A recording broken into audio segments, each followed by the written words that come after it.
Today, the internet is such an important tool in our everyday life. We use it to consume media, to communicate with friends and colleagues, to learn, to handle our finances, and much more. But the web as we know it has a problem. The information on it is centralized. It's all stored on big server farms like this one, and these are usually controlled by a single company. I mean, have you ever wondered what would happen if sites like YouTube or Wikipedia would go offline? How would you watch cat videos or spend hours reading one Wikipedia page after the other?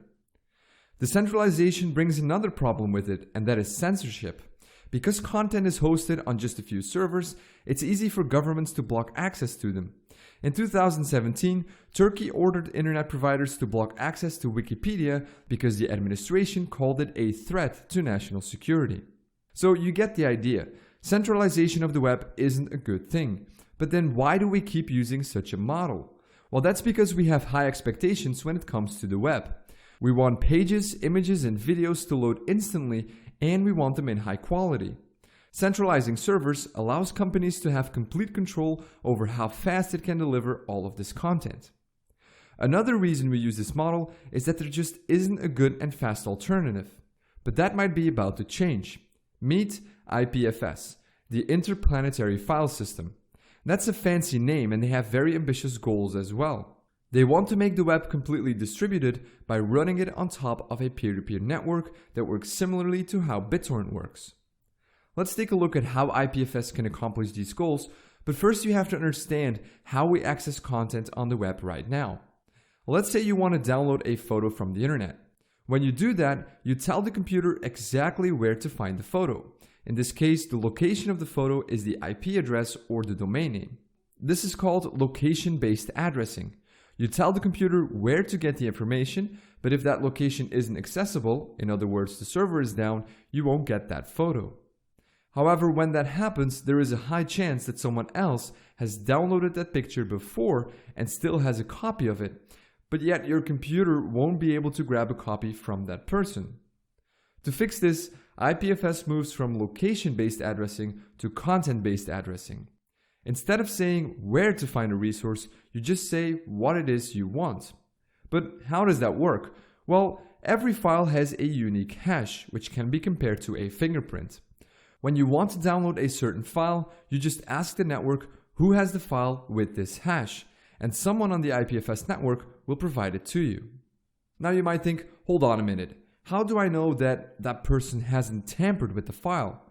Well, because you use a hash function to request the file, you can verify what you have received. You request a file with a certain hash, so when you receive the file, you check if the hash matches with what you have received. Security built in. Another nice feature of using hashes to address content is deduplication. When multiple people publish the same file on IPFS, it will only be created once, and that makes the network very efficient. Alright, enough with this high-level overview. Let's take a look at how IPFS stores files and makes them accessible to others. Files are stored inside IPFS objects, and these objects can store up to 256 kilobytes worth of data. They can also contain links to other IPFS objects. A simple Hello World text file, which is very small, can be stored in a single IPFS object. But what about files that are larger than 256 kilobytes, like an image or a video for instance? Well, those are split up into multiple IPFS objects that are all 256 kilobytes in size, and afterwards the system will create an empty IPFS object that links to all the other pieces of the file. IPFS's data architecture is very simple, but yet it can be very powerful. This architecture allows us to really use it as a file system. Here's a simple directory structure with some files in it. We can translate this into IPFS objects as well, creating one object for each file and each directory. But that is not all. You see, because IPFS uses content-based addressing, once something is added, it cannot be changed anymore. It's an immutable data store, much like a blockchain. But then how do we change stuff on it? Well, IPFS supports versioning of your files. Let's say you're working on an important document that you want to share with everyone over IPFS. When you do that, IPFS will create a new commit object for you. This object is really basic. It just tells IPFS which commit went before it, and it links to the IPFS object of your file. Now let's imagine that after a while you want to update this file.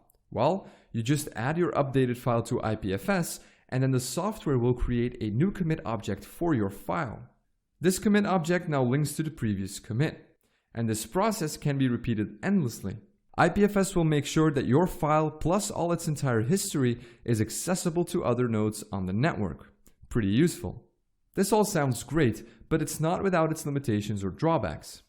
The biggest problem that IPFS faces is keeping files available. Every node on the network keeps a cache of the files that it has downloaded and helps to share them if other people need them. But if a specific file is hosted by, let's say, 4 nodes, and those nodes go offline, then that file becomes unavailable and no one can grab a copy of it. A bit like BitTorrent swarms without seeders. There are 2 possible solutions for this problem. Either we incentivize people to store files and make them available, or we can proactively distribute files and make sure that there is always a certain number of copies available on the network. And that's exactly what Filecoin intends to do. Filecoin is created by the same group of people that have created IPFS. It's basically a blockchain built on top of IPFS that wants to create a decentralized market for storage. If you have some free space on your hard drive, you can rent it out to others and make money of it in the process. Filecoin creates a strong incentive for nodes to keep the files online for as long as possible, because otherwise they won't get rewarded. The system also makes sure that files are replicated on many nodes so they cannot become unavailable. That's just a quick summary of Filecoin and how it intends to build on top of IPFS to solve some of its issues. Leave a comment below if you want to learn more about Filecoin in a future video. Last thing we're going to take a look at is how IPFS can be used. As I mentioned before, in 2017, the Turkish government decided to block access to Wikipedia. The people behind IPFS responded by taking the Turkish Wikipedia and putting a copy of it on IPFS. And because IPFS is distributed and there are no central servers, the government can't block it. Another nice application is DTube, which is basically a site like YouTube, but entirely distributed and hosted on IPFS. Anyone can publish videos, and anyone can help to support the network. Pretty clever. But by now you must be wondering, why is IPFS called the interplanetary file system? Is it suited to run across multiple planets? Well, let's assume that we have a base on Mars. Communicating from Mars to Earth is quite difficult. Depending on the position of the 2 planets, a signal can take somewhere between 4 and 24 minutes to travel between them. Let's take the best case scenario. You're on Mars, you open your laptop and you request a copy of the Wikipedia page of planet Earth, because you've forgotten what it's like there. The request to Wikipedia travels 4 minutes to Earth, and when it arrives there, it is sent over the internet to the Wikipedia servers, who respond in just a few milliseconds. That response, however, still has to travel 4 minutes back to Mars. So on a good day, visiting a single web page will take you about 8 minutes. On a bad day, 48 minutes.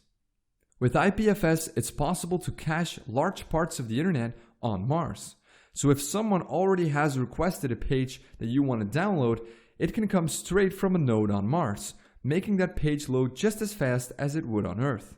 So yes, IPFS could be used to distribute parts of the internet across multiple planets. So to summarize, IPFS is a very ambitious project that could lead to a truly decentralized internet, and now you know how it works.